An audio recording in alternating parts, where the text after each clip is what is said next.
Olá pessoal, sejam muito bem-vindos a mais um episódio do Da Vida Cast. Você que já conhece nosso material sabe que esse material ele vai ficar disponível no meu canal, o canal do Gilson Gomes, e também nas plataformas da rede Osana. Você consegue também encontrar muitos cortes aí no Instagram, no TikTok, também você consegue procurar lá, vai ser muito legal. Gente, mais um episódio, nós estamos muito felizes, chegando agora já no final do ano, encerrando os últimos episódios agora de 2023, com expectativas assim muito grandes do que Deus tem para fazer também no ano de 2024. Nós queremos agradecer a todos que estiveram conosco aqui, todos aqueles que se inscreveram no canal, que compartilharam os trechos, os testemunhos. Nossa, a gente tem tanta notícia de coisas boas. E também precisamos agradecer os nossos queridos patrocinadores, que eles são eu diria assim, são os grandes as pessoas que... ajudadores, exatamente. Não, cooperadores. Cooperadores eu acho que fica melhor. O nosso querido Giase Diógenes, lá de Capão da Canoa, consultoria imobiliária, tá com um empreendimento muito legal. Você consegue achar o Giase Diógenes aí no Instagram, você consegue ver um pouco do trabalho do nosso querido irmão lá, nossa querida Morgana, a Vale, uma família amada que investe aqui no Da Vida Cast. Pizzaria Brazuca, o Josué e a Josinha, daqui uns dias eles estarão aqui conosco também, contando a história deles. Vamos fazer Costa Assessoria Previdenciária, você que precisa aí de um apoio jurídico aí para sua aposentadoria, para o seu benefício, procura lá o Fernando. Ele tem uma equipe aí que vai te ajudar, você, enfim, esclarecer dúvidas e, enfim, algum recurso, alguma coisa que precisa. E também a Cutelaria Imperador Bigode, nosso querido Júnior Bigode, um abraço, Deus abençoe a sua vida. Queridos, eu sou o Gilson Gomes, eu estou muito bem acompanhado, mudamos de posição aqui, Você que está acostumado com o Da Vida Cast aqui, geralmente eu ficava aqui, a Mônica ficava aqui, mas a gente mudou a posição aqui, mas continuamos juntos, abençoados, com os nossos filhos amados, nossa família, se dedicando a fazer alguma coisa para a obra de Deus. E eu sou o Gilson Gomes e aqui é minha amada esposa e maravilhosa psicóloga... Mônica! Mônica, hoje, olha só, lá no início, quando nós estávamos pontuando lá as pessoas que nós queríamos trazer aqui, eu anotei o convidado que estará conosco aqui hoje. Então fala para nós, quem é o nosso convidado aqui hoje? Nosso convidado é uma referência no Rio Grande do Sul, nas igrejas aqui da região. Ele é pastor da Assembleia de Deus, ele é marido da Rosemary e da Rosa, é o pai do Samuel, da Ágata, e vem mais um príncipe, uma princesa por aí, a gente não sabe. É o pastor Alcione Rosa. Seja muito bem-vindo ao Da Vida Castilho. Deus abençoe. Deus pouca abençoe. Gente para fazer o erro, a gente faz por todos. Exato. Muito bem-vindo, pastor. Obrigado. Deus abençoe a sua vida. Pastor Alcione, a gente está muito feliz. Primeiro, queremos agradecer a sua disponibilidade. A gente sabe que final de ano, assim, é sempre corrido. Para você que é pastor, a gente sabe das demandas que não são pequenas, são muitas, ainda mais aonde Deus colocou o senhor numa região ali que tem muito crente ali, Muito crente. Mas, pastor Alcione, o nosso podcast aqui, nós temos uma frase que desde o início, quando nós começamos a pensar nessa programação, é a frase que move esse programa, que é conhecer histórias e fazer histórias conhecidas. Então esse é o propósito, a missão que Deus nos deu. E o que a gente tem, a experiência que a gente tem tido aqui, de mesa aqui com os nossos convidados, tem sido uma experiência muito bacana de relembrar, aquilo que o profeta disse, de trazer à memória, aquilo que dá esperança. E geralmente, quando a gente fala sobre as pessoas que a gente traz aqui, geralmente a primeira expressão que a gente usa é muito falando da pessoa na função que ela exerce. O pastor tal, o empresário tal, a influencer tal. Só que por trás de toda essa função existe um ser humano. Até esses dias, eu não sei, a última pessoa que nós convidamos aqui, ele disse assim, tem um CPF por trás disso. Eu disse, realmente, tem uma pessoa. E eu mesmo te conheço muito, dessa experiência de te ouvir pregar, de alguns cultos eu tive esse privilégio, e as pessoas que também convivem contigo também têm essa graça de ter um ministério que já está alcançando muitas pessoas no Brasil e fora do Brasil. Mas hoje a gente quer conhecer o Alcione. Amém. Né? Saber quem é o Alcione, o que tem por detrás de toda essa história, o que tem de atrás desse chamado pastoral, o que tem atrás desse homem de Deus, esse pai, desse marido, né? Enfim, o que te conduziu até aqui. Então é isso que a gente quer saber. A gente está muito curioso e com a expectativa, assim, muito em Deus de poder conhecer a sua história. Amém. Muito prazer estar aqui contigo, Gilson, Isso. Mônica, Mateus. Deus abençoe a todos os nossos amigos que serão alcançados por esta programação, esta gravação. Na verdade, eu fiquei impressionado com a forma que Deus está usando vocês para revelar esta realidade. Por trás do homem de Deus existe um homem. Por trás do pregador, do pastor, existe um pai, um esposo, um ser humano, um CPF, como você disse. Exato. E eu acho que é impossível se desvincular uma coisa da outra. Não existe, é impossível você assumir um personagem dentro da igreja e ser outro personagem fora dela. Eu tenho vivido já esta experiência ministerial há pelo menos desde 2008, que foi o momento em que eu dei o pontapé inicial. Só que a minha chamada, Dilson, ela iniciou-se no ano de 98. 98. 98. Eu me lembro assim como se fosse hoje. Eu fui convidado para um culto, sou o primeiro crente da família e era drogado, estava assim no fundo do poço, pesando 40 quilos, uma vida totalmente destruída. E alguém me convidou para ir no culto. E eu fui e naquela noite Deus falou comigo. Usou a boca do profeta para contar a minha história.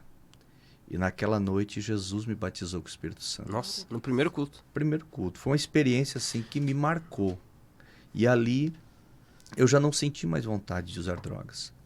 Só que naquela época, na década de 90, as igrejas não estavam preparadas para receber alguém que vinha do submundo das drogas.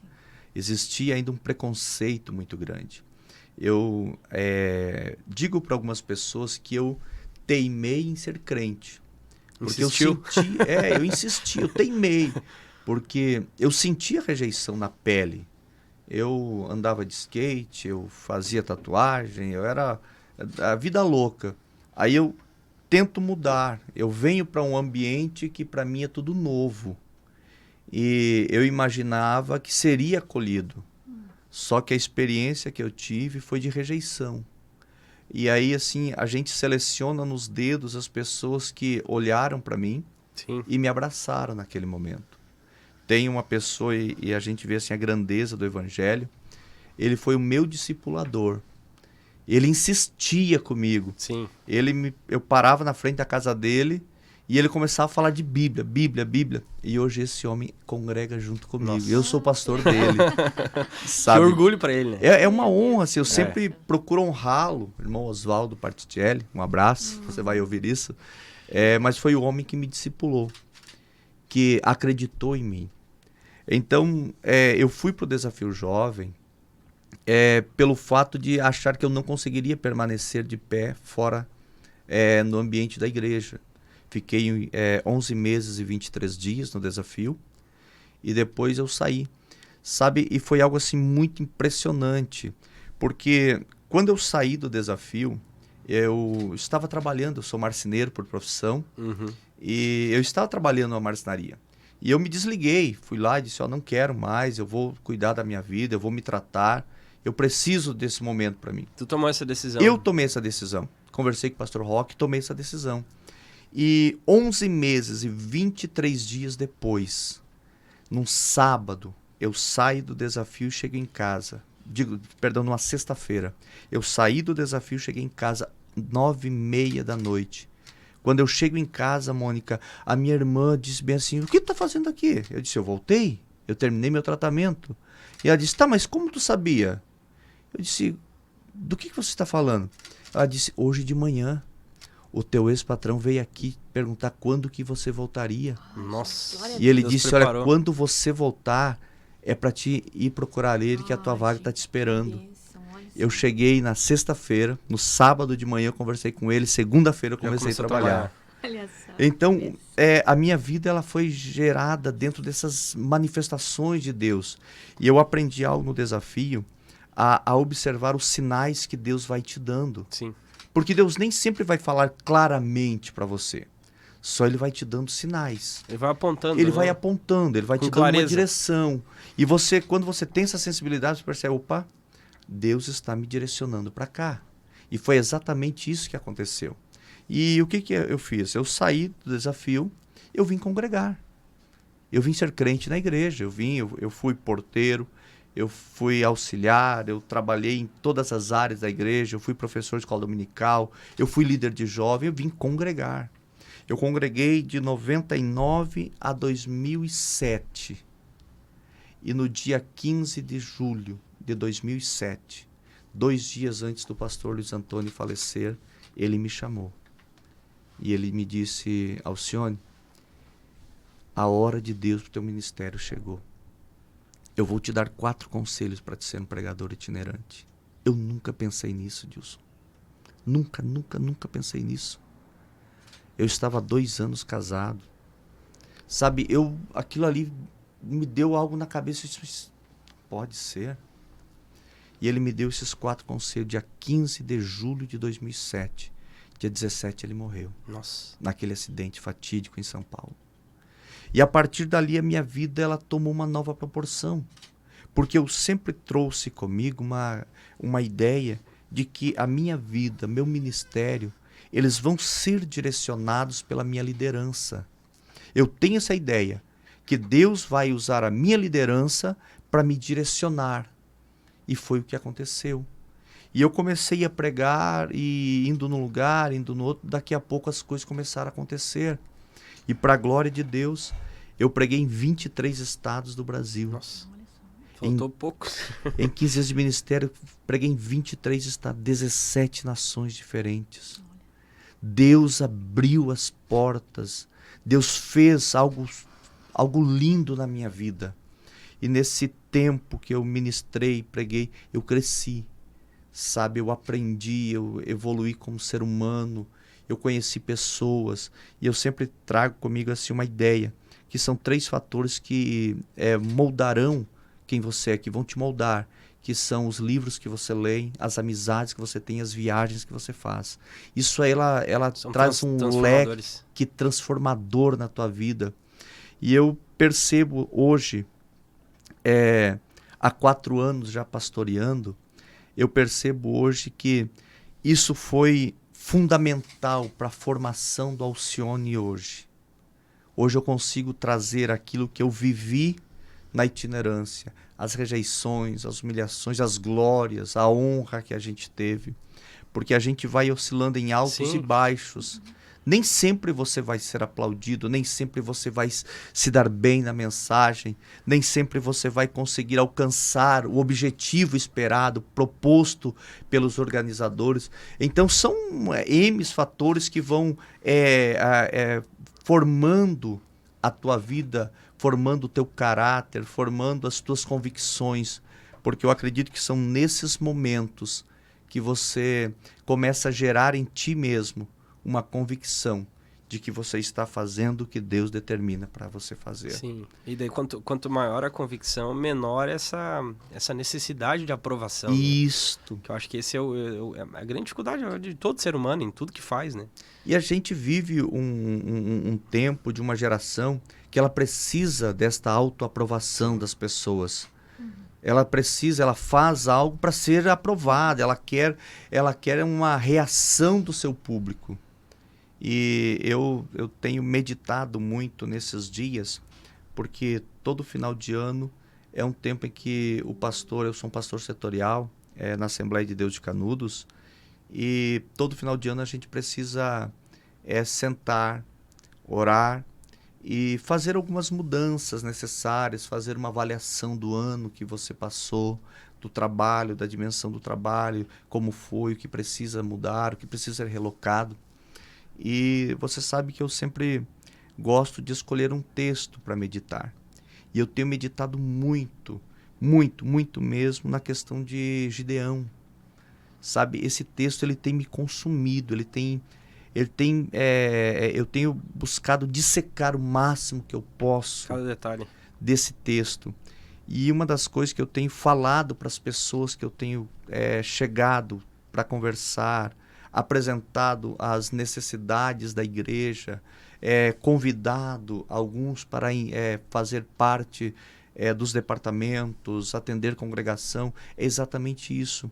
Em momento nenhum você vê Deus mandando Gideão ir colher o trigo e levar para o lagar. Isso foi uma iniciativa dele. Sim, foi ele que fez. Foi ele que quis fazer. Deus não mandou. Então eu tenho trabalhado dentro dessa perspectiva. Quando você consegue ver a necessidade e ter uma reação diante da necessidade que está na tua frente, Deus se compromete em te levar a coisas maiores. O nosso problema que eu tenho observado é que as pessoas estão deitadas em berço esplêndido, esperando a oportunidade, esperando o anjo descer do céu para falar com eles. E, na verdade, Deus está olhando do céu e dizendo, cara, eu só estou esperando você reagir para mim falar contigo. E hoje eu olho para o meu passado, olho para a história que eu construí como pregador e vejo que o princípio de tudo, Dilson, é você acreditar, ter essa convicção pessoal de que foi Deus que falou contigo. Porque se você não tiver essa convicção, você não se sustenta. Porque nós temos um problema de ficar nos comparando com os outros. E você sabe que as tendências, elas vêm e vão. Elas vêm e vão. Tem um tempo que você observa, você já serve a Deus há alguns anos, e você sabe quantas tendências na pregação veio. Teve um momento em que era só revelação, teve um momento em que eram dons espirituais. Então, você percebe que a gente precisa navegar nesse oceano de múltiplas manifestações, múltiplas ideias, múltiplos entendimentos da mesma coisa. Sim, e sem perder a autenticidade. Sem perder a autenticidade. E aí eu me reporto em um dos conselhos do pastor Luiz Antônio, ele me disse, pregue a palavra. Sempre pregue a palavra. Porque se você pregar a palavra, sempre terá um púlpito te esperando. Se você pregar a palavra, sempre terá uma igreja de portas abertas para te ouvir. Ele me disse isso. Esse foi um dos conselhos. Um dos conselhos. Os outros 3 diz aí, Bruno. Aí ele me disse, segundo conselho. Primeiro ele disse, pregue a palavra. Não importa se gostem ou não. Pregue. Segundo conselho, ele disse, nunca cobre para pregar. Nunca estabeleça valor para pregar. E às vezes parece que a gente está na contramão da lógica. Sim. Porque hoje nós vivemos um tempo em que as pessoas estão colocando valor, colocando preço naquilo que não tem valor, cara. As pessoas estão estabelecendo, eu vou, mas por tanto. Aí então quer dizer que a tua mensagem só vale tanto? Sim. O terceiro conselho, ele me disse, pelo menos uma noite do evento que você for pregar, pregue o tema do congresso. Pregue. Se você receber um tema, se esforce para pregar o tema. E o quarto conselho é, sempre converse com a liderança para saber qual é o propósito daquele evento. Porque eles têm um propósito. Sim. Eles têm um objetivo. Entenda o objetivo deles e coloque o teu coração nas mãos de Deus para que Deus cumpra aquele objetivo. Para que você não chegue lá com uma ideia formada, um pensamento formado. Sim, um discurso decorado. Um discurso decorado, uma mensagem enlatada. E de repente você chega lá e o propósito do congresso não era esse. Então ele me disse, pregue a palavra, nunca cobre, pregue o tema e sempre entenda qual é o propósito pelo qual o evento está sendo feito. Sabedoria, hein? Sabedoria. Então eu tenho tentado nesses anos viver esta realidade, sabe, caminhar dentro disso. E eu entendo, Dilson, como eu falei na prática que nós estávamos antes de ligarmos os microfones, que todo pregador sério, ele tem um caminho definido. ele vai chegar no pastorado. Ele vai chegar no momento em que o próprio Deus vai trazer ele para pastorear uma igreja. Porque as nossas mensagens, elas mudam depois que nós pastoreamos. Com certeza. A gente muda totalmente a nossa forma de olhar para a igreja. Talvez você já deve ter essa experiência, que às vezes quando nós estamos só na itinerância, e eu louvo a Deus pela vida dos itinerantes, entendo que eles são uma necessidade na igreja. São preciosos. São preciosos, são uma necessidade. Porque tem problemas que às vezes nós estamos um mês inteiro tentando resolver e não conseguimos. Vem um pregador, não te conhece, alguém indicou, você recebe, e a mensagem que ele prega resolve todos os problemas que a gente está ali. Então o pregador, ele é necessário no cenário, no ambiente da igreja hoje. Infelizes são aqueles que não valorizam os itinerantes que foram chamados por Deus para pregar a palavra, de cidade em cidade, de estado em estado, de país em país. Isso é um ministério que Deus deu. Só que uma das coisas que eu percebi quando Deus me tirou da itinerância e me trouxe para o pastoreio foi que às vezes a gente vive no mundo da lua. Sim. E você vai concordar comigo? Sem conhecer o contexto das coisas. Porque às vezes a gente chega, Mônica, e a gente quer poder. Poder, receba. E é aquela ideia de que tudo está às mil maravilhas. Só que essa não é a realidade da vida da igreja no dia a dia. Tem aquele irmão que está desempregado. Tem aquela mãe que está com o filho na droga. Tem aquele casal que está em pé de guerra, quase se divorciando, e eles não têm aquela força, aquela disponibilidade para levantar a mão, reagir. E se levantassem, não seria uma expressão real de uma espiritualidade sadia, né? Porque eu não acho coerente, por exemplo, uma pessoa que, tá ali enfrentando uma doença e tal, e eu não posso exigir dessa pessoa que ela levante a mão, não posso exigir que ela abra a boca. E às vezes nós como itinerante a gente tem essa dificuldade, né? A gente quer que todo mundo responda na mesma altura. Porque a gente mede o sucesso da pregação pela reação das pessoas. Se houve reação, meu Deus. E nem sempre é desta maneira. Deus nem sempre fala desta forma. Então, sabe, Dilson, eu tenho vivido 3 fases na minha vida. Eu vivi os primeiros 10 anos de fé, eu vivi dentro da igreja, congregando, servindo, estudando, me preparando. Ali foi o aprofundamento das raízes. Foi o aprofundamento, foi aonde eu estudei, fui para a faculdade, fiz teologia, ciências humanas, foi aonde eu corri atrás, lia muito, participava de seminários, escola bíblica. Foi o momento onde Deus foi me dando estrutura. E foi essa formação que você teve com o saudoso Luiz Antônio. Saudoso pastor Luiz Antônio. Foi pastoreado todo esse tempo com ele? Eu congreguei 10 anos com ele. Nossa. Ele me batizou, foi meu professor no seminário. Você se batizou quando saiu do centro de recuperação? Quando saí do desafio. Ele me batizou, ele foi meu professor no seminário, foi meu professor na faculdade teológica, na FAETEL. Ele me separou auxiliar, diácono, presbítero, fez meu casamento em 2006. E em 2007 ele liberou essa palavra profética sobre a minha vida. Um pouquinho antes de... 2 dias antes de falecer. São coisas que eu não gosto de falar, porque muitas pessoas tá querendo se promover em cima. Sim. Não, mas eu trago isso, sabe? Desse privilégio, de ter caminhado com um homem de Deus. Com certeza. Sabe? O pastor Luiz Antônio sempre, ele era muito racional conosco.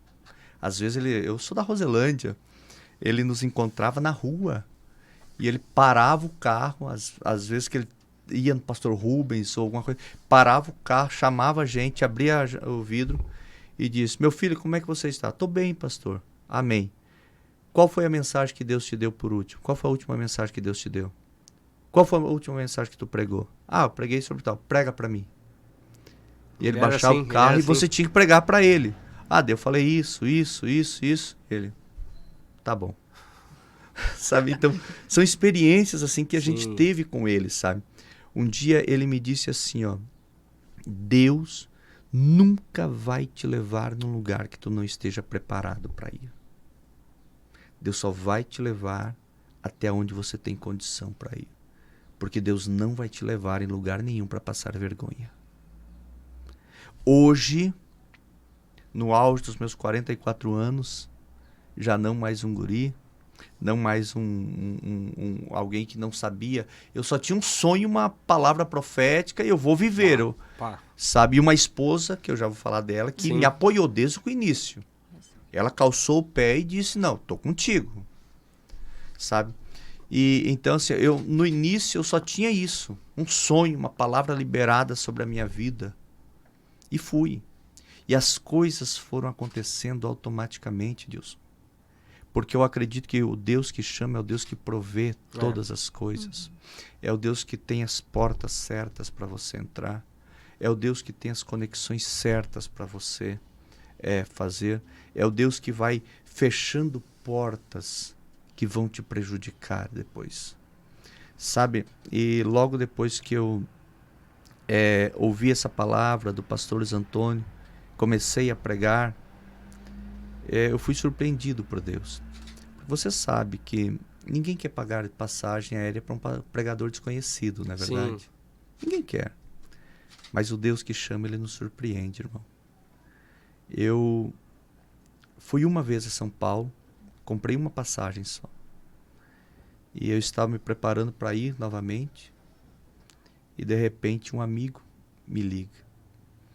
E ele, muito brincalhão, disse, ô meu pastor, como você tá? Estou bem. E eu disse, senhor, estou tão feliz contigo. Porque você, dos nossos amigos, foi o único que se encaminhou dentro dessa visão de ministério. Eu agradeci. E ele disse, cara, me passa teus dados aí. Mas eu não entendi. E passei os dados para ele. Dilson. E aí eu perguntei, para que tu tá pedindo meus dados? Ele disse, não, eu estou te cadastrando na Gol para você viajar como stand-by. A partir de hoje tu não paga mais passagem, tu só paga a taxa de embarque. Olha aí, Deus é bom. Glória a Deus. Deus fez isso, cara. Deus é fiel. Deus fez isso. Deus é fiel. Aí eu não precisava mais reservar passagem para voar. Eu olhava no site, via os horários, o horário que eu queria ir. Só se cadastrava ali. Ia direto no aeroporto, o voo que tinha vaga, eu embarcava e ia viajar. Fiel, né? Eu picoteei esse Brasil, sabe?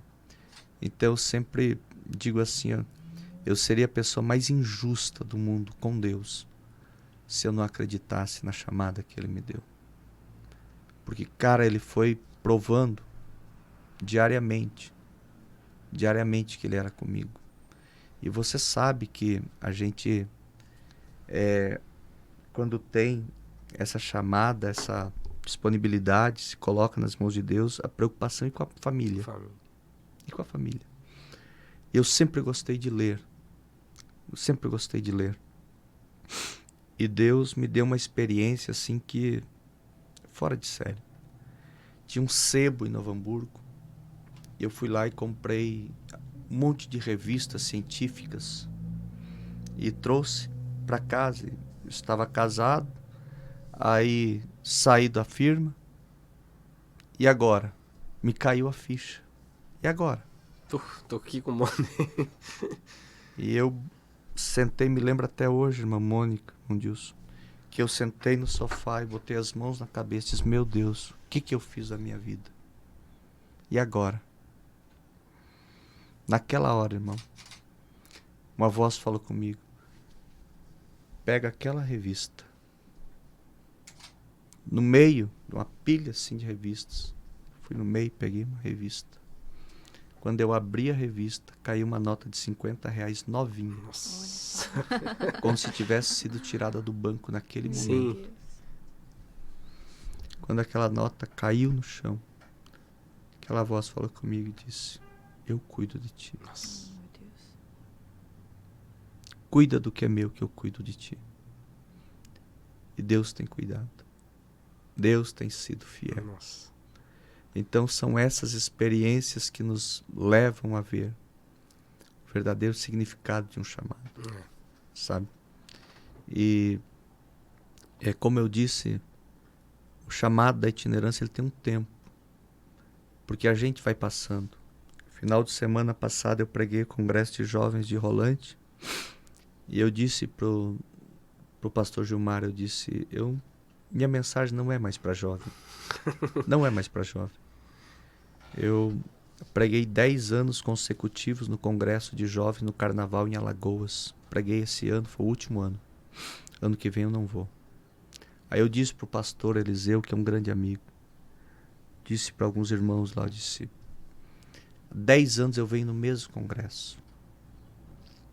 Chega uma hora assim que você não sabe mais o que falar.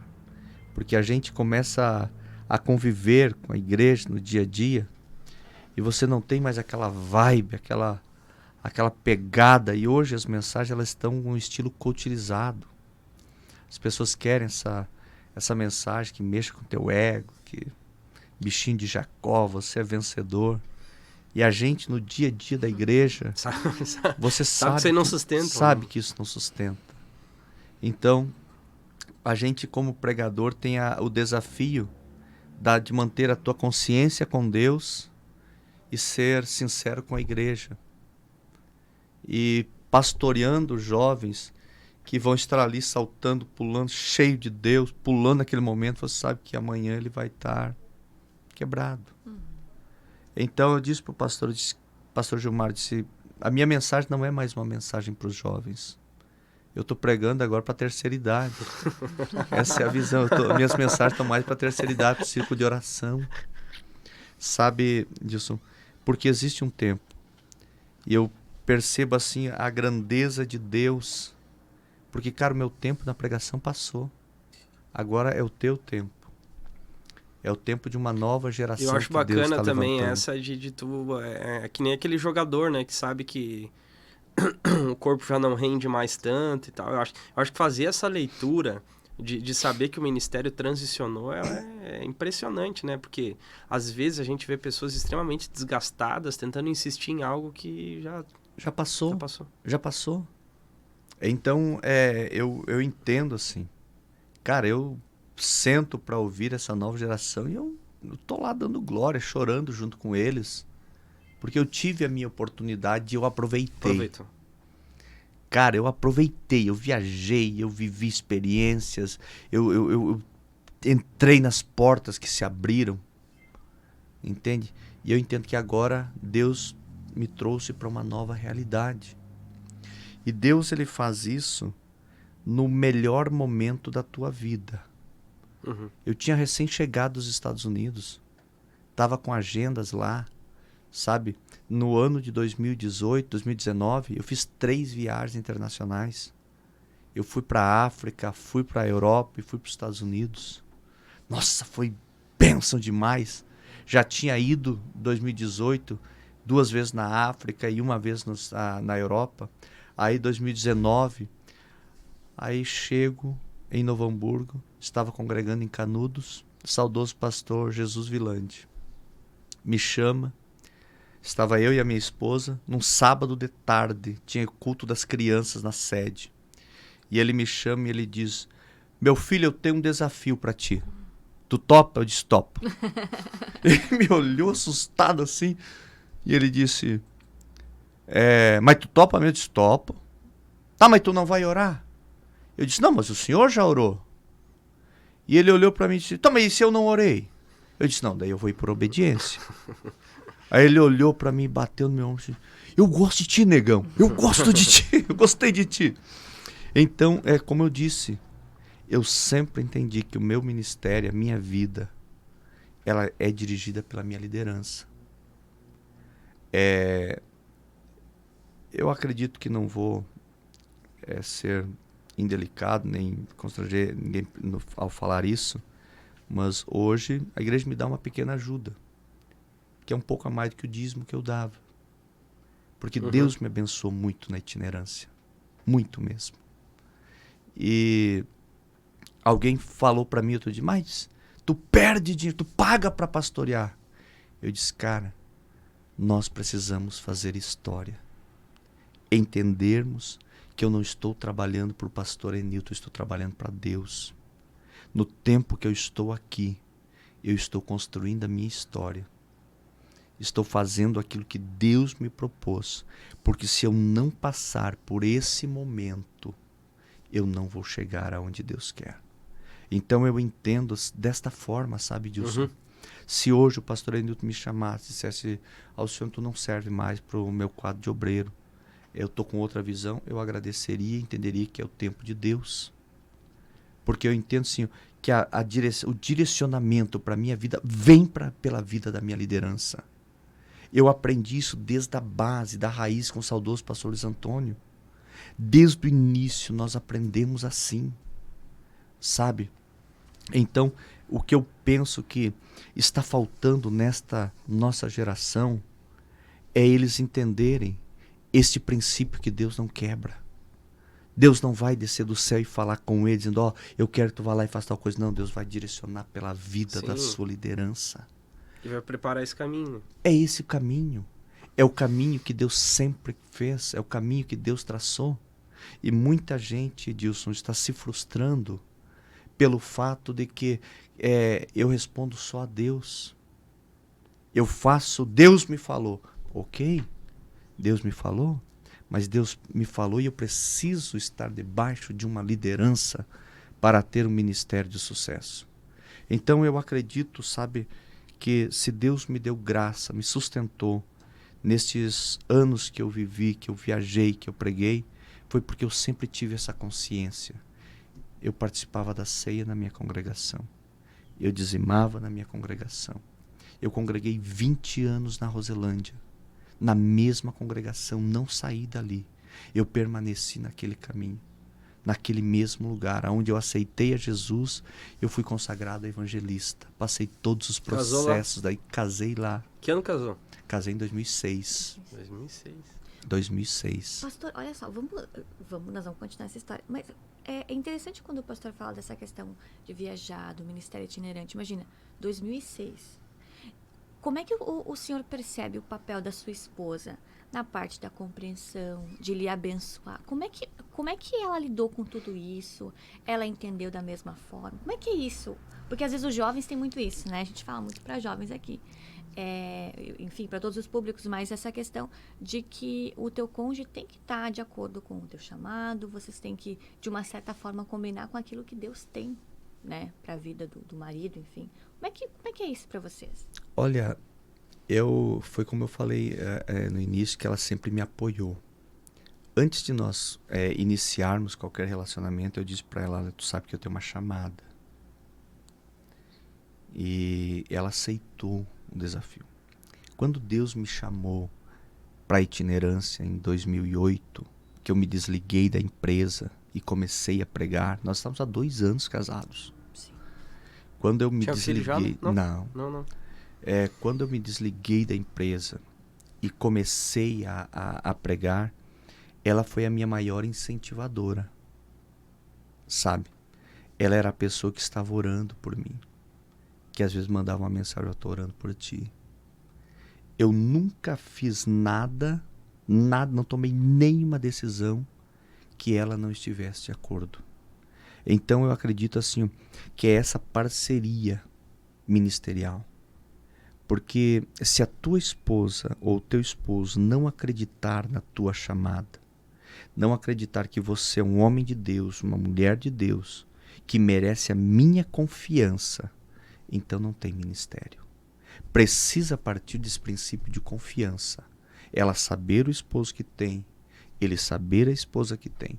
Porque hoje não é só homem que prega, tem tantas mulheres que vivem da itinerância, que estão viajando, pregando, sendo um canal de bênção para a igreja. Só que o que acontece? Muitas vezes o ministério, o homem tem um chamado grande, mas a esposa não entende. E vice-versa.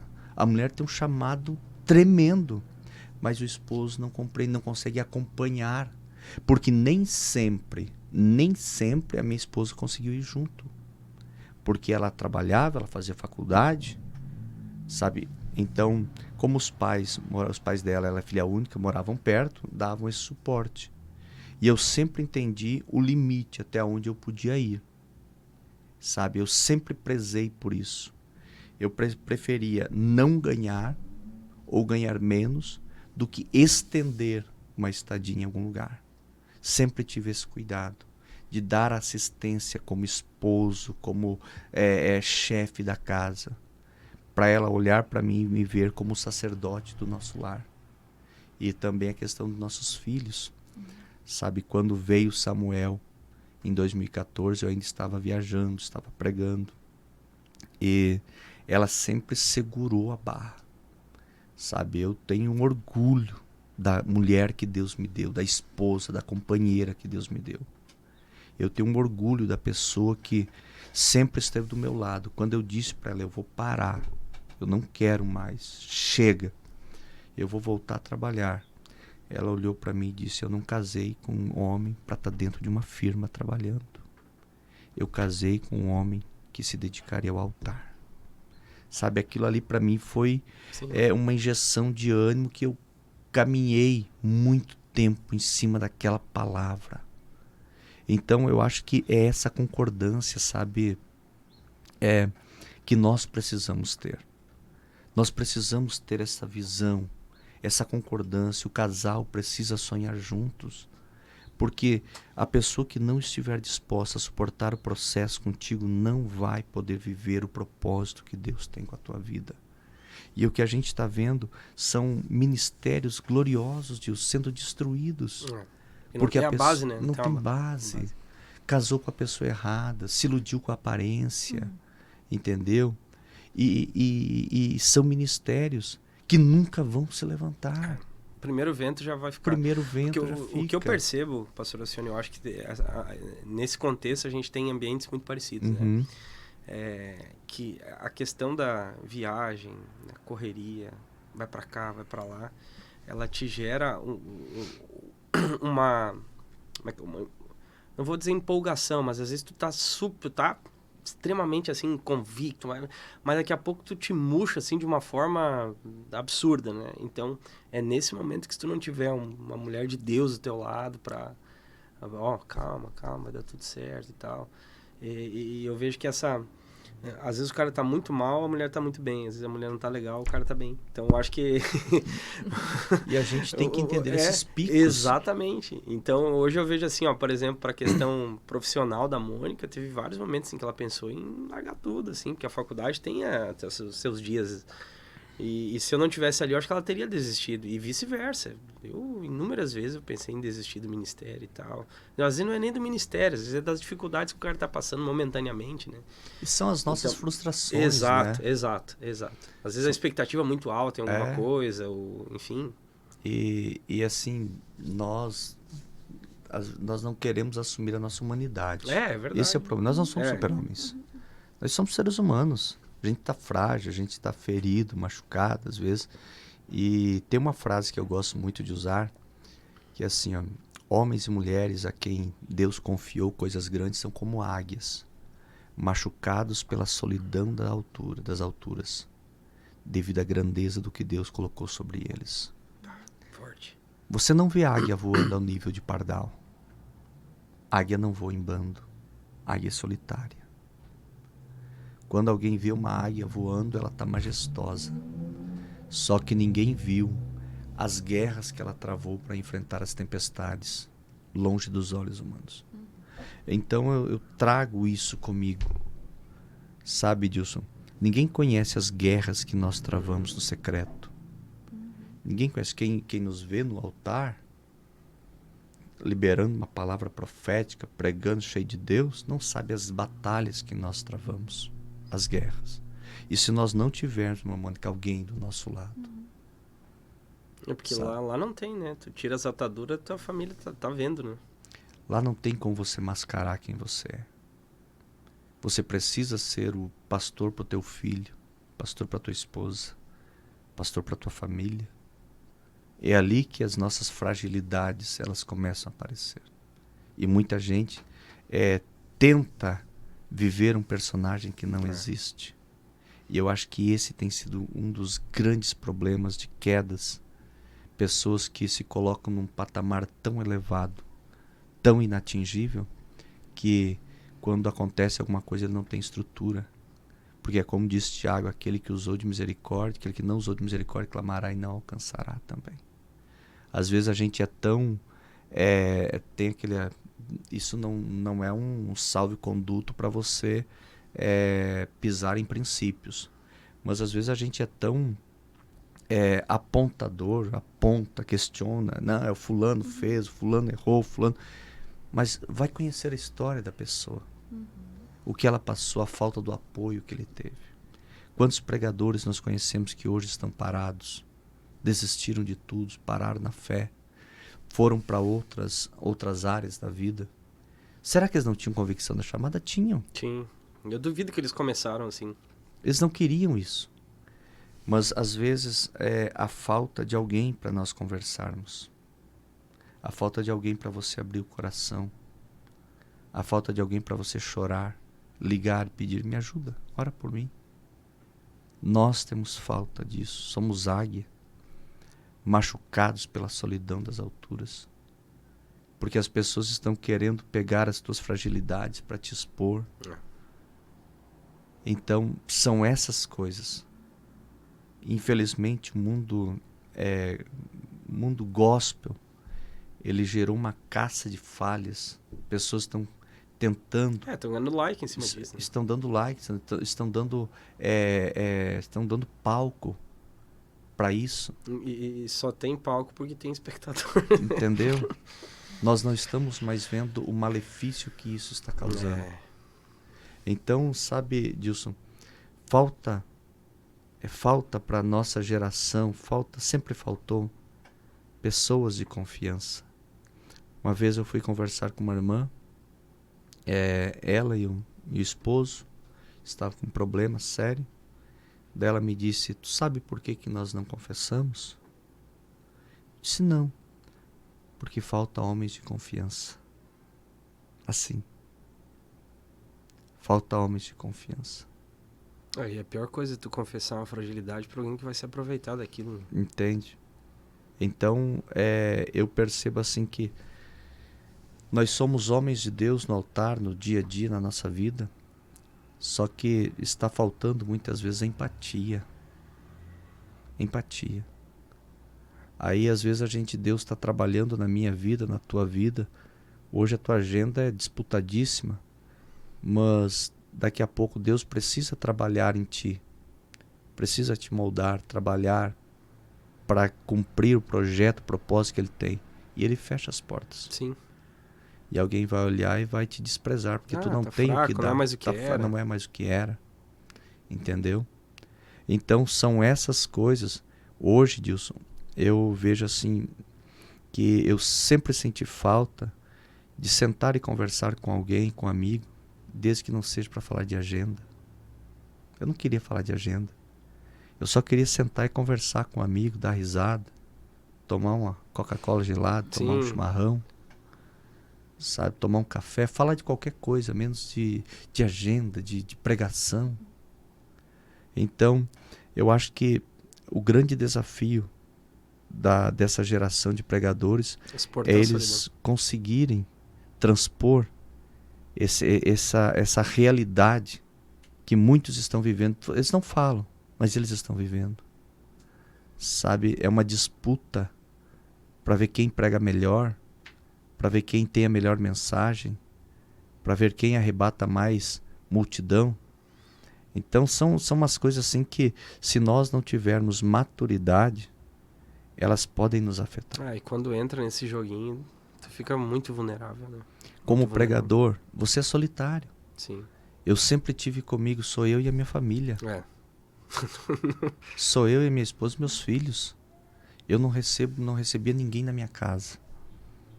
Exatamente por isso. Sabe? Porque a tua casa é um momento em que as pessoas que você traz para dentro da tua casa, que se assentam na tua mesa contigo, são pessoas que têm que ser da tua inteira confiança. E infelizmente, no meio do ministério, às vezes nós não conseguimos isso. São pessoas que estão buscando alguma... Sim, se aproveitar de alguma porta que tu tem e tal. Entende? Então Entendi. Isso aí às vezes é dolorido. Uma vez eu perguntei pro pastor Paulo Locatelli qual que era a maior dificuldade dele, assim. Ele falou, a solidão. A solidão, irmão. Você não ter com quem conversar, não ter com quem se abrir. Algumas batalhas espirituais que você enfrenta. Porque se você vai pedir oração, você está fraco, você é fraco, você já está caído. Sim. E às vezes também, pastor, como exatamente o senhor falou, eu sou muito sanguínea, né? A gente é muito de brincadeira. Às vezes tu quer só dar uma risada. Mas o pastor tá dando risada. Mas o pastor fez uma piada. Assim, não suja, mas sabe aquela coisa do, a gente é humano. Do dia a dia, né? Do filho, tem que ser... Tem uma visita em casa, tem que corrigir o filho. Ah, mas o pastor vai botar em disciplina. Mas, né? É esse julgamento o tempo todo da perfeição de alguém que ministra, de alguém que prega, que tem que estar com uma roupa sempre adequada, né? Ah, mas eu cheguei na casa, o pastor tá de bermuda, né? Ou essas coisas simples do dia a dia, que às vezes a gente precisa ter uma proteção, porque se expor alguém vai se escandalizar ou vai achar que não pode. Né? Então... Sabe, eu tive uma experiência dentro disso que você falou uma vez. A minha esposa, ela é bióloga e nós temos um pet e ela se vira. Ela trabalha de manhã no pet e à tarde numa clínica. E ela se vira. Nós também. Ela se vira. E assim, a gente aí, nessas correrias, eu vou lá fazer busca, entrega. Às vezes eu tô fazendo Uber para cachorro. Olha aí, normal, é parceria, claro, cara. Parceria. Entendeu? Cada um se engata no projeto do outro, isso é Claro, maravilhoso. Irmão. E aí, assim, ela entra e sai do carro e vai para um lugar, vai para outro, muito ativa. Só para se tiver doente. E, bom, no nascimento, na gestação da Ágata, ela trabalhou até um dia antes de fazer a cesárea. Não, é impressionante. É um motorzinho. Nossa. E aí ela tinha chegado do trabalho de um pregador lá em casa. Que eu ia levar ele, conduzir ele até a igreja. E ela trabalha de calça. E ela chegou e ele não larga uma piada pra ela. E ela olhou bem sério pra ele e disse bem assim, ó. O meu marido se chama Alcione da Rosa. E se fechou. Então, o que acontece? Só que você conhece o tom da brincadeira. Sim. O sarcasmo, ele fica muito claro. O sarcasmo, ele fica Fica claro. muito claro. Entende? E, infelizmente, foi um pregador que não conseguiu se manter muito tempo. Porque, às vezes, você quer assumir uma postura... Estava mostrando a fragilidade Sim, dele entende? no próprio julgamento. No próprio julgamento. Né? Tentando tirar E de na si... casa do outro. Não tinha autoridade entende? nenhuma naquele lar. E, cara, Olha só. mulher tem um sexto sentido, irmão. Não. É verdade. Não é verdade, mano? A Mônica pega coisa lá em Mulher- Porto Alegre e eu não vi. Cara, a mulher tem um sexto sentido. Irmão, a Mary tem um negócio assim que ela diz assim, ó. Não gostei dele. Uhum. Não presta. Irmão, pode fazer o que quiser. Depois ela tem aquele jeitinho, só olha pra ti. Te Assim, ó. avisei. Eu falei, né? Eu te falei, né? Mulher tem um sexto sentido. É algo Sexto, impressionante. sétimo, oitavo, É. 12º. É algo fora de sério, sabe? Mas são as companheiras que nós Sim, temos. Sabe, Dilson? Nós começamos a pastorear a Rondônia. Dava 17,5 km para ir, 17,5 para voltar. Nossa. Irmão, a vida é corrida. Trânsito. E ela nunca reclamou. Sabe, o meu louvor a Deus pela família que Deus me deu, pela esposa que Deus me deu, nunca reclamou. Sempre estava disposta. Sabe?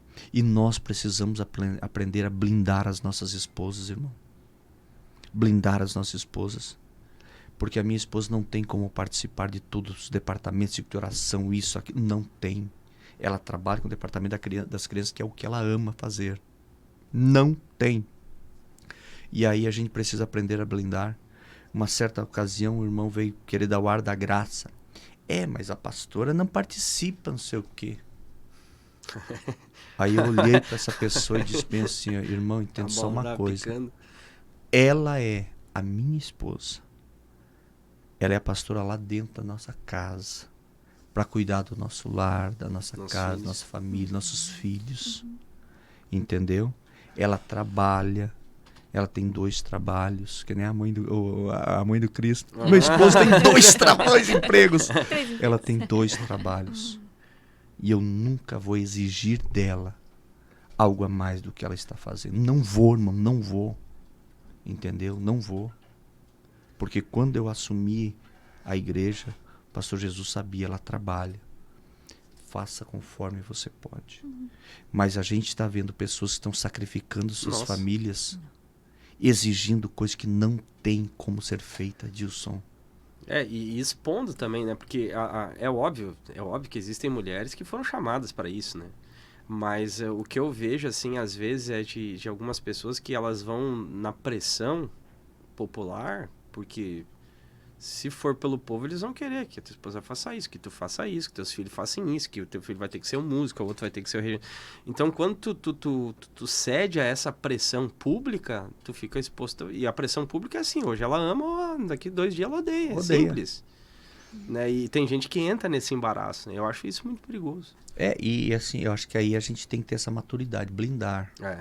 Eu sempre tive essa preocupação, inclusive tem vários BOs, assim, de igreja, assim, que eu sempre fiz questão de deixar a Mônica longe, sabe? E, às vezes nem comentar. Alguma coisa que eu precisava da instrução dela, mas tem outras coisas que ela nem sabe. É melhor. Nem sabe no sentido não de eu esconder dela, mas eu não envolver nela numa coisa desnecessária. Não vai somar em nada, né? Não vai somar em nada. E o que existem de pessoas, né, de filhos, né? Eu atendo muitos, tem pacientes que não são cristãos também, mas muitos cristãos, né? Muitos jovens, né, assim, machucados pela ausência paterna, pela ausência materna, porque os pais muitas vezes priorizaram a igreja, né? Não cuidaram da igreja de casa. Então, assim, é muito latente isso. A gente atende muitas pessoas machucadas, porque às vezes era aquela pompa, era o pastor, tem que dar, é a pastor, tem que, né? E em casa era o resto, né? Então hoje essa visão, graças a Deus, hoje não, né? Mas assim, as pessoas têm melhorado essa visão e entendido que realmente a primeira igreja é a família, né? Está mudando aos poucos, né, Mônica? Tu sabe que a gente, quando nossos filhos são crianças, a gente vai gerando memórias que perdurarão, né? São as memórias que eles vão ter sobre os pais. E já não foi nenhuma nem 2 vezes que eu tô pronto para ir pro culto, Samuel. Ô pai, vamos brincar. Eu vou lá e tiro a fatiota e atende o culto. Sabe, por essa oportunidade, cara. Que coisa boa quando teus filhos querem brincar com você. Tem esse desejo, né? Entende, gostam. Fazer bagunça. Ontem a gente a América foi dormir e a gente foi brincar de esconde-esconde dentro de casa.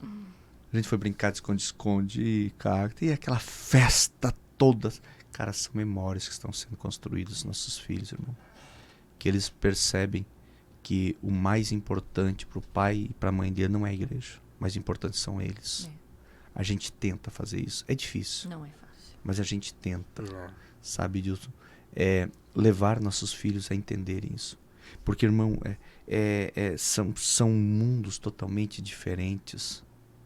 O ambiente da igreja, ele te absorve muito, não é verdade? Te absorve muito, irmão. E se você não tiver essa capacidade, essa maturidade de, ainda que não consiga 100%, mas pelo menos deixa lá os problemas. Sim. Lá. Aqui dentro eu sou o pai. Aqui dentro eu sou o esposo. Aqui dentro eu sou o ser humano. Aqui dentro eu sou o Alcione. Sabe, então eu acho que são desafios que nós precisamos ter maturidade para falar. E outra coisa que eu disse, que nós não temos amigos, porque isso aqui que nós estamos falando, isso é um podcast, mas isso é coisa que nós deveríamos conversar entre nós. Deveria ser uma coisa mais... Deveria ser uma coisa corriqueira. A gente conversar sobre isso. Se protegeria bem mais, né? De muita coisa. Muito.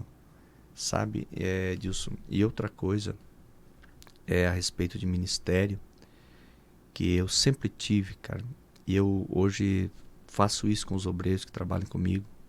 Quando a gente vai começar a trabalhar, eu sempre digo, nós precisamos nos respeitar como homens de Deus. A igreja tem que olhar para mim e para você e ver que eu respeito você como homem de Deus, você me respeita como homem de Deus. Porque se nós mantivermos o respeito a igreja vai crescer. Se o altar estiver em unidade, a igreja vai crescer. Porque o respeito ele é tão legal, porque o meu respeito por ti me faz ter compreensão com a tua visão. É isso. E vice-versa, né? Com certeza. Porque é óbvio que nós vamos pensar diferente. Com certeza. E assim, eu não quero fazer um mundo igual a mim. Sim. Esse é o problema que a gente tem visto e se sofre muito nesse meio, porque as pessoas fazem de si próprio a régua para medir todo mundo. Tem que adorar como eu adoro, tem que ter a visão que eu tenho. Uma vez eu estava no culto e o irmão começou a bater.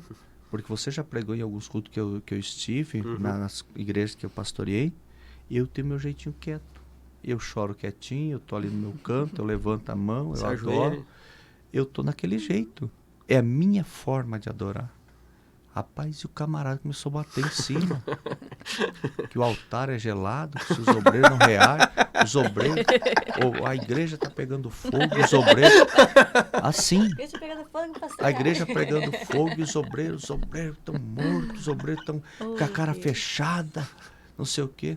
Eu não falei nada, eu continuei na minha posição. Só não vem mais. Só que daí você percebe a imaturidade de uma pessoa dessas.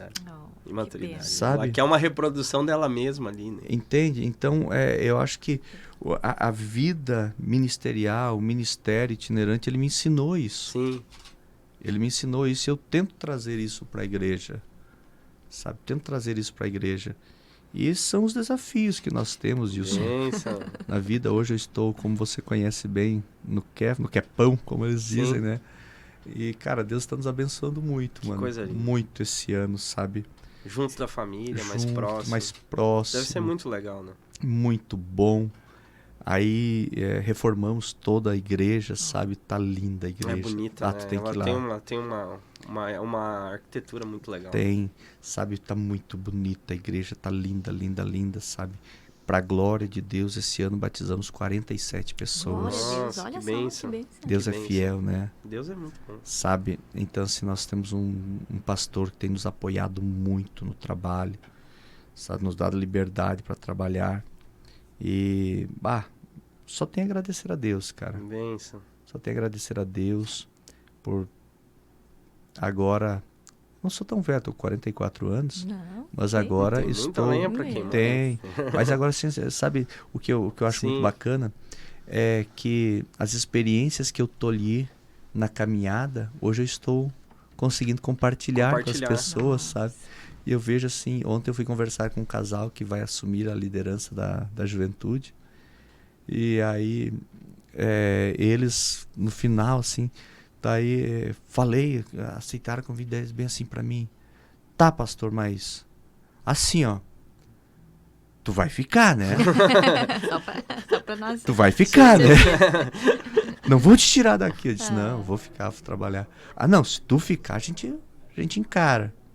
Então, é tão legal isso aí quando você se torna uma referência para as pessoas que gostam de estar perto de você, sabe? Isso aí... Não tem dinheiro que pague. Maravilhoso, né? Esse privilégio de você poder sentar, conversar com as pessoas mais velhas, vindo conversar contigo, buscando conselhos contigo, sabe? Isso é muito bacana. Cara, tu acredita que eu tenho um professor que foi meu professor no ensino médio há 20 anos atrás. Aprendendo hoje, sentado para aprender hoje congrega comigo, cara. Cara, é fantástico, isso é lindo demais, o pastor Roque. O pastor Roque me recebeu no desafio e hoje congrega comigo. Hoje eu sou pastor dele, sabe? Então são coisas assim que a gente fica olhando. É só Deus. Só Deus. Mas tudo é uma caminhada, é uma construção. Sim. É um tijolinho que você vai colocando a cada dia, você vai colocando um tijolinho. E a gente tem conversado muito, eu e a Mônica, sobre a forma de Deus nos preparar na vida, né? Na vida mesmo, assim. E tu vê, assim, talvez toda aquela resistência que tu teve, né, de conseguir ser crente, como tu disse, né, eu insisti, ela foi necessária para te encarar todas as dificuldades ao longo dos anos, né? Eu entendo desse jeito. Porque às vezes a gente, a nossa imaturidade, às vezes elas nos faz enxergar coisas de uma maneira muito egoísta, né? Uhum. Pô, não me abraçaram, não investiram. Mas talvez eles te deram a oportunidade de tu ter uma experiência muito mais real, concreta, sem, assim, eles criaram um caminho, né? Sabendo de tudo que tu ia enfrentar depois. E tu sabe, Dilson, o pastor Luiz Antônio nunca nos tratou como jovens, tratou como obreiros. Desde o tempo de auxiliares, eram obreiros. Ele nos cobrava como obreiros. Ele tinha uma mentalidade de formar líderes, né? Muito forte. E aí, assim, ó, a gente na hora não entendia. Sim. Só que aceitamos o processo. Foi dolorido, mas aceitamos. E hoje vivemos, todos aqueles que passaram por aquela escola. Se permitiram, hoje estão vivendo realizações de Deus na sua vida. Então, veja assim, ó, tu vê, hoje tem alguns que estão na África, Estados Unidos, Portugal, pastor Marciano. Sabe, o Marciano, nós crescemos juntos, nós éramos líderes e jovens, nós sonhávamos juntos. E a gente vê, Mônica, a grandeza de um Deus que cumpre os desejos do teu coração. Cara, nós sentávamos na esquina da Roselândia lá e ficávamos sonhando. Eu e o pastor Marciano sempre quis ser missionário. Eu queria ser pregador. E eu ficava falando, não, porque eu vou viajar, vou ser pregador. E o Marciano queria ser missionário. Olha. Aí você vê, os anos se passaram. Ele tá lá em Portugal. E nós fomos nos encontrar na África, cara. Eu fui visitar ele. Quando ele me buscou no aeroporto, nós se abraçamos, choramos.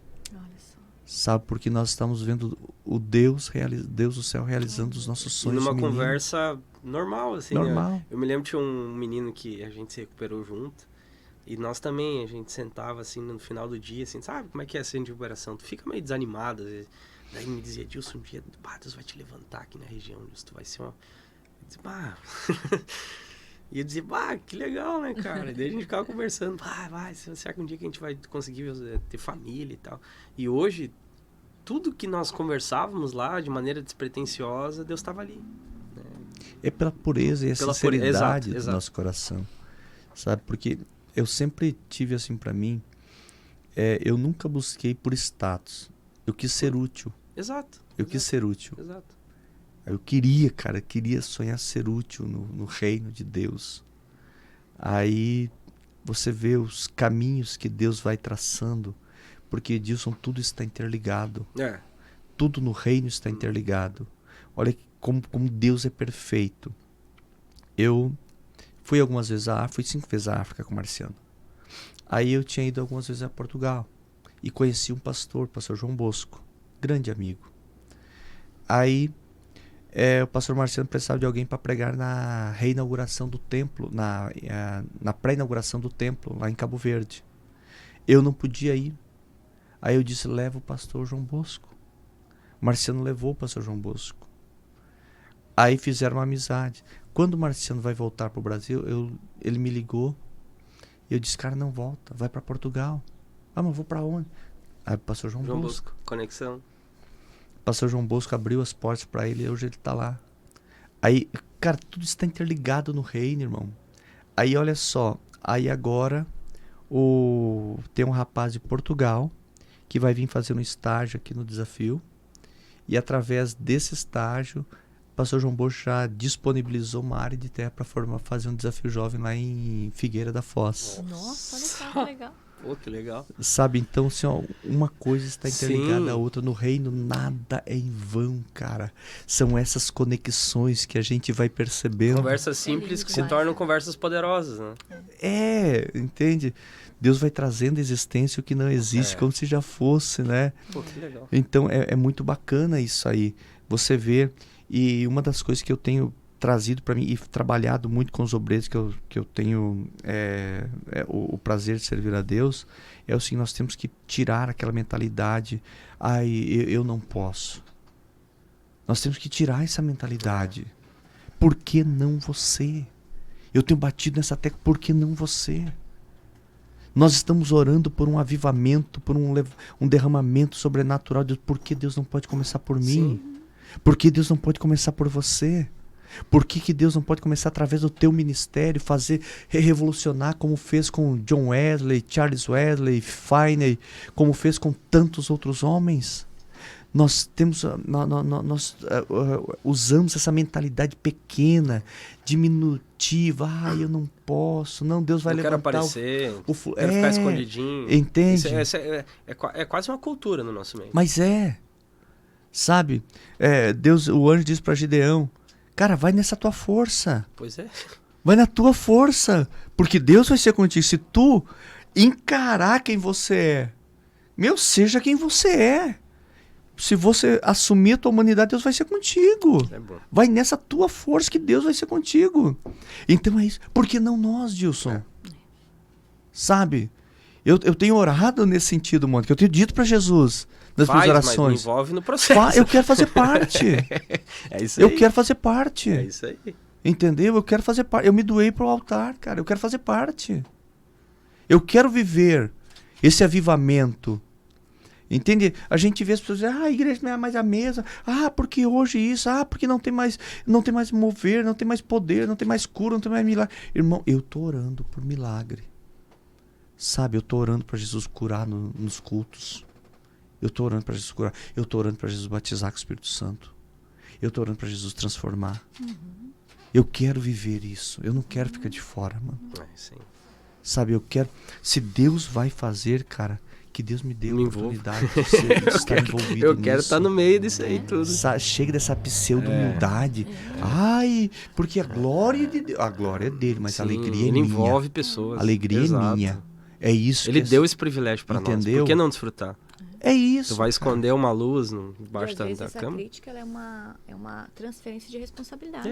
Isso aí. Mas então, bora tu também. Vamos olhar junto. Bora comigo, me ajuda, né? Não olhar para o que não está acontecendo. Vamos olhar para acontecer. Eu não sou egoísta se eu quero. Não, eu quero participar, irmão. Sim. Entendeu? Se Deus vai trazer um derramamento do Espírito sobre toda a carne, como nós acreditamos, eu quero participar. Eu quero estar aqui disso, sabe? Cara, eu tô desde 2008 dedicado, mas desde 98 envolvido com o evangelho, com a igreja. Eu tô estudando, eu tô me preparando, eu tô buscando. Não vai fazer isso pra nada, né? Entende? Eu não parei no tempo, irmão. Agora em agosto me formei em ministério pastoral. Entende? Eu tô, agora ano que vem, agora em 2024, eu vou concluir o curso em História. Falta um ano pra mim concluir História. Que legal. Cara, eu nunca parei de estudar, irmão. Nunca parei de estudar. Eu sempre estou fazendo uma coisa ou outra. Por quê? Porque eu quero estar, pelo menos, se não preparado, porque a gente nunca vai estar preparado 100%, mas pelo menos Deus olhar e dizer assim, ele está fazendo a parte dele. Fez tudo que pôde. Né? Entende? Eu estou lendo um livro muito lindo do bispo T.J. Jackson. Aí ele quando o poder e o potencial se encontram. É tremendo, é tremendo, é tremendo. Todo mundo deveria ler esse livro. Disso ele é tremendo. Fala de novo, professor. Quando o poder e o potencial se encontram. Olha aí, o pessoal, potencial e o poder. Sim, quando o poder e o potencial se encontram. T.D. Jakes. É tremendo, gente, é tremendo. Leiam esse livro, porque ele fala sobre Elias e Eliseu. Elias tinha o poder, mas o potencial estava com Eliseu. Entendeu? O potencial estava com Eliseu. Elias ia terminar sua jornada. E aquele poder? O que ele ia fazer? Ele precisava encontrar alguém que tivesse potencial para liberar sobre a vida dele. Lindo. Eliseu estava disponível, irmão. Sim. Estava lá. Eliseu entendeu. Pronto para viver. Pronto para entender o tempo da visitação dele. Cara, é agora. Quando Elias joga a capa e diz, tu sabe o que eu te fiz? Ele diz, sei. Só vou dar tchau lá em casa e vida que segue. Vamos para cima. Então é isso que nós precisamos ter em mente. Daqui a pouco, sabe, o de repente de Deus não tem hora marcada. O de repente de Deus acontece em dia comum. Talvez seja hoje. Sim. O de repente de Deus para nossa vida, para mim, para você. Sabe, o de repente de Deus vem nas horas que a gente menos imagina. Então é isso que eu estou esperando, estou crendo. Eu vivo nessa perspectiva. Sim. Sabe? Eu vivo nessa perspectiva. Cara, a gente vai vendo o cuidado de Deus nos mínimos detalhes. Eu estava preocupado orando a Deus. e disse, só um testemunho rapidinho assim, Claro. pra cesárea da minha esposa, que a gente sempre fez particular. Sim.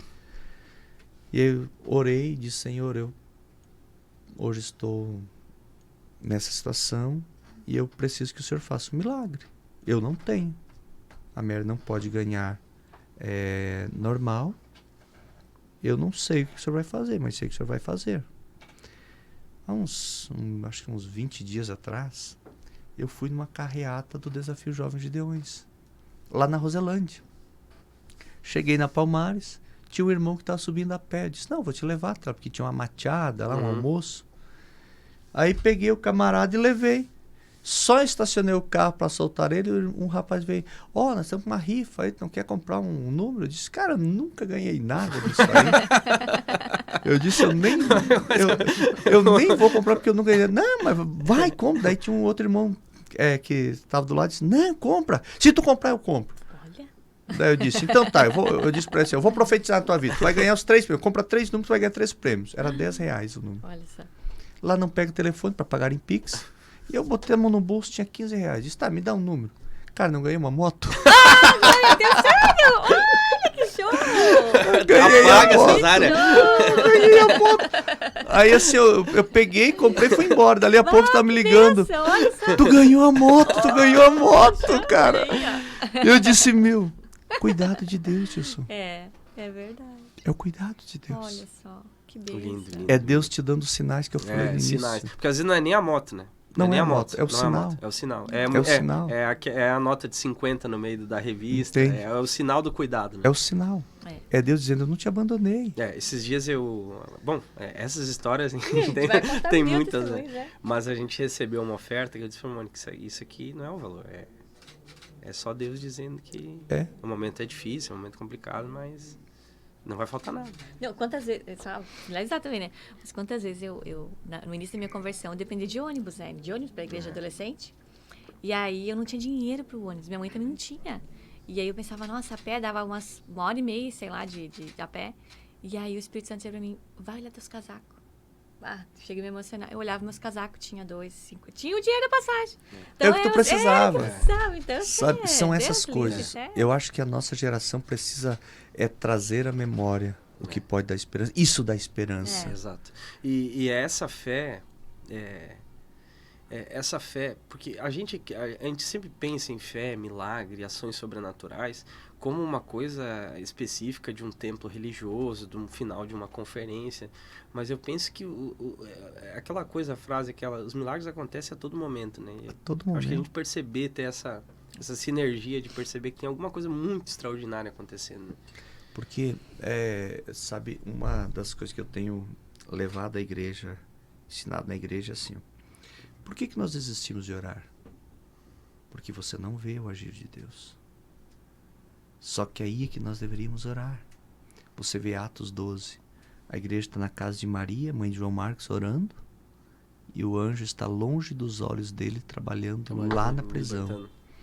Liberta na prisão. E Pedro vai aonde? Na casa de Maria. Então Deus conhece o endereço de quem ora, mano. Deus conhece. E nós precisamos orar, acreditar, trazer esses valores novamente para a nossa vida. Sabe? Para experimentarmos o cuidado de Deus, testemunharmos o cuidado de Deus, testemunharmos a provisão de Deus para as nossas vidas. Porque isso é uma coisa que, nossa, muita gente vive, né? Só que o que acontece? Nós estamos tornando ordinário o que é extraordinário. Exato. Esse é o nosso problema, Dilson. Naturalizando algo muito sobrenatural. Cara, alguém poderia dizer assim, era pra ti ganhar. Não, mano, não era pra mim ganhar. Deus preparou um cenário, uma situação. Uma preocupação. Deus preparou tudo, sabe? Um dia, vocês moram em Sapiranga, né? Sim. Sabe o rapaz que era do desafio do Rafael? Sim. Que faleceu, não lembro o nome dele, moreninho. Não, o nome eu não lembro, mas eu lembro dele. Tava com câncer. Uhum. Sim. Um dia chegou um áudio pra mim, no meu telefone. Pastor, assim, contou a situação dele. Será que não consegue nos ajudar? Eu disse, tá, eu vou ajudar. Cara, eu fiz um chamamento assim para a igreja. Nós conseguimos assim, muita comida. Olha, muita comida, dava umas 4 cestas básicas, mas grande. Aí compramos carne, guloseimas para as crianças, iogurte, doce, salgadinho, bolachinha, para trazer. E o irmão pegou e me deu R$800 para trazer junto. Aí eu tenho um amigo meu, que ele é da Polícia Federal. E ele é de uma igreja batista e ele me ajudou, trouxe, pegou umas caixas de leite, algumas coisas. E aí ele veio comigo. E aí nós estávamos vindo, aí trouxemos ele ali, compramos os remédios para 2 meses que ele precisava, pagamos água, ajudamos ali, Sim. sabe? Entregamos tudo nas mãos dele. E nós estávamos voltando para casa e ele chorando. O irmão, esse, sabe? Pastor, que coisa mais linda que Deus faz, sabe? E nós estávamos retornando e de repente o Espírito Santo fala bem no meu ouvido: vocês foram a resposta da oração que eles fizeram na madrugada. Cara, tu sabe quando as lágrimas começam a rolar assim, sem tu saber o porquê, ao natural. Aí o Espírito Santo disse para mim: na madrugada eles estavam pedindo, Senhor, nós não temos. Aí Deus move alguém lá para mandar um áudio lá. De lá eu faço e nós conseguimos. E eu disse pro Fernando, Fernando, nós fomos hoje a resposta da oração que eles fizeram a Deus. Alguém pode dizer, mas é o comum. Não, irmão, não é comum. Não tem nada de comum. Não é comum, não tem nada de comum. Nada de comum. É Deus dizendo que tá na nossa vida, Deus cara. é fiel. Deus Isso é é fiel. maravilhoso, isso é maravilhoso. Gente, que papo maravilhoso conversar com o pastor Alcione. Vamos ter que marcar mais um episódio aí, pastor, Bora. pra gente trocar mais... É isso aí. pra gente trocar mais uma Tem ideia. muita coisa. Né? Mas fica aqui o nosso muito obrigado. Obrigada, Deus pastor. abençoe. Manda um abraço lá à sua esposa, seus Será filhos, entregue. né? Desde já vamos estar em oração aí pelo próximo, pela próxima, né? Que uns dias a gente vai saber o que é. Mas muito obrigado, pastor, pela Amém. disponibilidade, poder conhecer a sua história, né? Um pouco dela, né? Isso. Alguns detalhes, foi especial demais. Gente, Deus abençoe vocês, né? Compartilha aí, compartilha os testemunhos, os Verdade. cortes, indica pessoas aqui para olharem esse podcast, esse episódio, né? Se inscreve no canal, se inscrevendo você vai estar nos ajudando a gente alcançar mais e mais pessoas para nós driblar o algoritmo aí e alcançar o coração de quem precisa. Verdade. Deus abençoe, um abraço e até a próxima. Abraço, beijo. Amém. Deus abençoe. Maravilha.